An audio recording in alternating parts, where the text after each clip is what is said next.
વડોદરા મહાનગરપાલિકાની ચૂંટણીનો મામલો વોર્ડ નંબર 2ની કોંગ્રેસની ઉમેદવાર ભૂમિ પ્રજાપતિને ભારે સુરક્ષા હેઠળ સમા કચેરીથી બહાર લવાઈ. પોલીસે કોર્ડન કરી ભૂમિને બહાર લઈ ગઈ. કોંગ્રેસમાંથી ફોર્મ ભરનાર ભૂમિ પ્રજાપતિ ફોર્મ પાછું ખેંચવાના સમયે આવીને ઉમેદવારી ફોર્મ પરત ખેંચ્યું. ફોર્મ પરત ખેંચ્યા બાદ પોલીસ વાહનમાં બેસી રવાના વડોદરાના સાંસદ હેમાંગ જોશીના નિવાસસ્થાને દોડી ગઈ. બપોરના રાજકીય ડ્રામા. ભાજપ વડોદરા શહેર પ્રમુખે કોંગ્રેસના ઉમેદવારોના ફોર્મ પરત ખેંચવા અંગે આપી પ્રતિક્રિયા. વોર્ડ નંબર 2ના ભૂમિ પ્રજાપતિ અને વોર્ડ નંબર 11ના કનુ પ્રજાપતિએ ફોર્મ પરત ખેંચતા ખળબલાટ.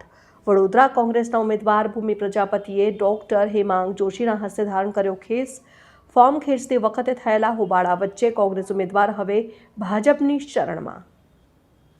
અમે તો 76માંથી 76નો લક્ષ્યાંક રાખ્યો હતો, પણ કોંગ્રેસની કમનસીબી છે, ઉમેદવારો મળતા જ નહોતા. લોકોને ખેંચીને અમને ફોર્મ ભરાયા, એનું આ પરિણામ છે. જ્યારે કોઈ ઉમેદવારને ઊભો રાખીએ છીએ એ વિચારધારા સાથે કે પાર્ટી સાથે જોડાયેલો ના હોય તો ત્યારે આવું જ પરિણામ ઊભું થાય છે. જેમને ઊભા રાખ્યા છે એમને પણ એવું એમનો અંતરાત્મા બોલતો હશે કે મારે ક્યાં કોંગ્રેસથી ઊભા રહેવું, એમને શરમ પણ આવતી હશે.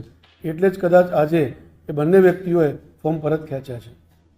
કનુ પ્રજાપતિની વાત કરીએ તો એમાં આક્ષેપ લગાડવામાં આવે છે કે ધનસુખ પ્રજાપતિએ ક્યાંક ને ક્યાંક મોટો પૈસાનો વહીવટ કર્યો છે અને ગત રોજથી જ કનુ પ્રજાપતિ ગુમ હતા એવી માહિતી હતી. ત્યારે વહેલી સવારે એમને ઉઠાવી લેવામાં આવે, ત્યારબાદ એક વોર્ડ નંબર 7ના અધિકારી સાથે પહોંચ્યા હતા મામલતદાર કચેરી. ભાજપ પર આક્ષેપ લાગી રહ્યા છે. એ જે આક્ષેપ લગાવવામાં આવી રહ્યા છે સદંતર ખોટા છે. અમે તો કહીએ જ છીએ કે હજુ પણ એવા કેટલા ઉમેદવારો છે, કદાચ કોંગ્રેસે બળજબરીથી એમને ફોર્મ ભરાવ્યા છે. એ ઉમેદવારોને પણ શરમ આવતી હશે કે અમે કોંગ્રેસથી કેવી રીતે લડી શકીએ. અને આ જે બે ઘટના બની છે આજે અને બે લોકોએ ફોર્મ ખેંચ્યા છે એનું જ પરિણામ છે. એક ફાર્મ હાઉસની અંદર એક ધારાસભ્ય સાથે ધનસુખ પ્રજાપતિએ 2 દિવસ પહેલા બેઠક કરી હતી અને એમાં જ્યાં સોદો થયો છે એવું પણ કોંગ્રેસ પક્ષનું કહેવું છે. શું કહેશે? મારી જાણમાં આવું કંઈ જ નથી અને આક્ષેપો સદંતર ખોટા છે.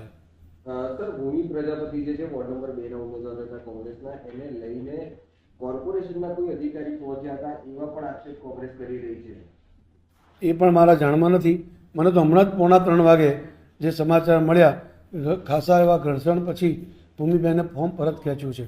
પણ મને જે દેખાઈ રહ્યું છે કે હજુ આવા અનેક ઉમેદવાર હશે, પણ કોઈને કોઈ રીતે કોંગ્રેસ જબરજસ્તીથી એમને સાચવી રહી છે. પણ બળજબરીથી ફોર્મ ભરાવે તો એનું પરિણામ આ જ હોય છે. ભૂમિ પ્રજાપતિએ ફોર્મ તો પાછું ખેંચ્યું, પરંતુ ભારતીય જનતા પાર્ટીમાં એને કેસ પણ કર્યો છે. તો એમને પોતાના મનથી, મેં જેમ કહ્યું એમ, કોંગ્રેસમાં રહેવાની શરમ આવતી હશે એમને, એટલે જ એમને આ ફોર્મ પરત ખેંચ્યું છે. અને હજુ મને જાણકારી એની મળી નથી, પણ આપના માધ્યમથી આપ જો કહી રહ્યા છો તો કદાચ કેસ પહેર્યો પણ હશે.